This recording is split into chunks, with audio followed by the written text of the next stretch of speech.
கர்த்தருடைய பிள்ளைகளே, ஏகமாய் என்கிற வார்த்தை உள்ள வசனங்களை அறிக்கை செய்வோமாக. அப்பொழுது விடியற்காலத்து நட்சத்திரங்கள் ஏகமாய் பாடி தேவபுத்திரர் எல்லாரும் கெம்பீரித்தார்களே.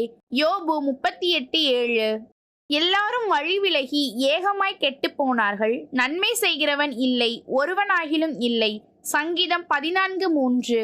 அக்கிரமக்காரர் ஏகமாய் அழிக்கப்படுவார்கள், அறுப்புண்டு போவதே துன்மார்க்கரின் முடிவு. சங்கீதம் 37:38.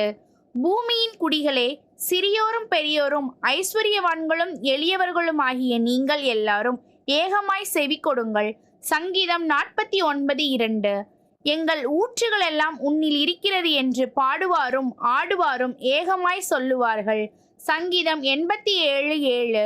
அவைகள் நாடோறும் தண்ணீரைப் போல் என்னை சூழ்ந்து ஏகமாய் என்னை வளைத்து கொள்கிறது. சங்கீதம் 88:17. கர்த்தருக்கு முன்பாக ஆறுகள் கைகொட்டி பர்வதங்கள் ஏகமாய் கெம்பீரித்து பாடக்கடவது. சங்கீதம் 98:8. கர்த்தரின் மகிமை வெளியரங்கமாகும், மாம்சமான யாவும் அதை ஏகமாய் காணும். கர்த்தரின் வாக்கு அதை உரைத்தது என்றும் வனாந்தரத்திலே கூப்பிடுகிற சத்தம் உண்டாயிற்று. ஏசாயா 40:5. ஆகையால் நமக்கு தெரிந்திருக்கிறபடி இதுவரைக்கும் சர்வ சிருஷ்டியும் ஏகமாய் தவித்து பிரசவ வேதனைப்படுகிறது. ரோமர் 8:22.